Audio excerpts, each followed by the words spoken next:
සුබ දවසක් හැමෝටම. මම අද කතා කරන්න බලාපොරොත්තු වෙන්නේ මොකද්ද මේ හෙදියන්ගේ යුනිෆෝම් එක පිළිබඳව. දැන් මේ රජයට ලොකු උවමනාවක් වෙලා තියෙනවා යුනිෆෝම් එක වෙනස් කරන්න. එතකොට මට දැනගන්න ඕනේ අර ඔලුවට දාන ලෝගුව ඇඳගෙන තියටර් එක ඇතුළටත් යන්න පුළුවන්ද? මොකද මෙයාලට ගලවන්න බෑ කියලා ගලවන්න කිව්වොත් එයාලට දැනුම් දෙන්න කියලා තියෙනවා. එතකොට මම අහන්නේ තියටර් එක ඇතුළට යනකොටත් ඒ ලෝගුව දාගෙන ගියට කමක් නැද්ද? එතකොට විස බීජ යන්නේ නැද්ද?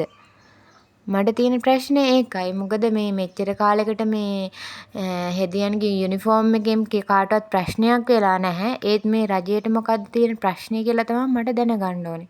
මොකද හෙදියකගේ යුනිෆෝම් එකේ තේරුමක් තියෙනවා. අර්ථයක් තියෙනවා. ඔලුවට දාලා තියෙන ඒ කැපින් එකේ ඉඳන් තේරුමක් තියෙනවා. ඉතින් ඒ තේරුම නොදන්න කම නිසාද දන්නේ මෙයාලා මේ යුනිෆෝම් එක වෙනස් කරන්නේ.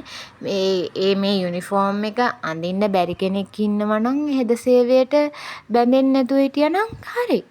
මොකද නැත්තම් මෙහෙම මේ එක එක්කෙනාට ඕන විදිහට යුනිෆෝම් එක චේන්ජ් කරන්න ගියොත් මෙතන මේ ආණ්ඩුවෙන් තමයි ජාතිවාදය එතකොට අවුස්සන්නේ. මොකද යුනිෆෝම් එකෙන්ම බෙදලා වෙන් කරනවානේ. ඉතින් ඒක නිසා ඒ වගේ මේ වැඩ කරන්න එපා කියලා තමයි මම කියන්නේ. මොකද මේ යුනිෆෝම් එකක අර්ථයක් තියෙනවා. ඒක දැන් මෙච්චර කාලෙකට මේ යුනිෆෝම් එකෙන් කාටවත් ප්‍රශ්නයක් වෙලත් නැහැ. ඉස්සරහට වෙන්නෙත් නැහැ. ඇයි මේ යුනිෆෝම් එක මාරු කරන්නේ? මොකද කොච්චර වුණත් ඒක කැත වැඩක්.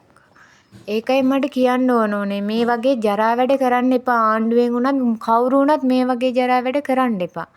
මේවා මේ එතකොට දැන් අපි දැන් වෙන අරාබි රටකට ගියොත් අපි අරාබි රටක හොස්පිටල් එකක වැඩ කරන්න ගියොත් අපිට එයාලට අපිට ඕන විදිහට යුනිෆෝම් අඳින්න බෑනේ.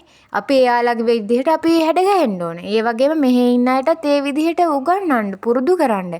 නැත්තම් මේක අරාබිකරයක් කරලා තමයි මෙයාලා නවත්තන්නේ මේක. ස්තුතියි.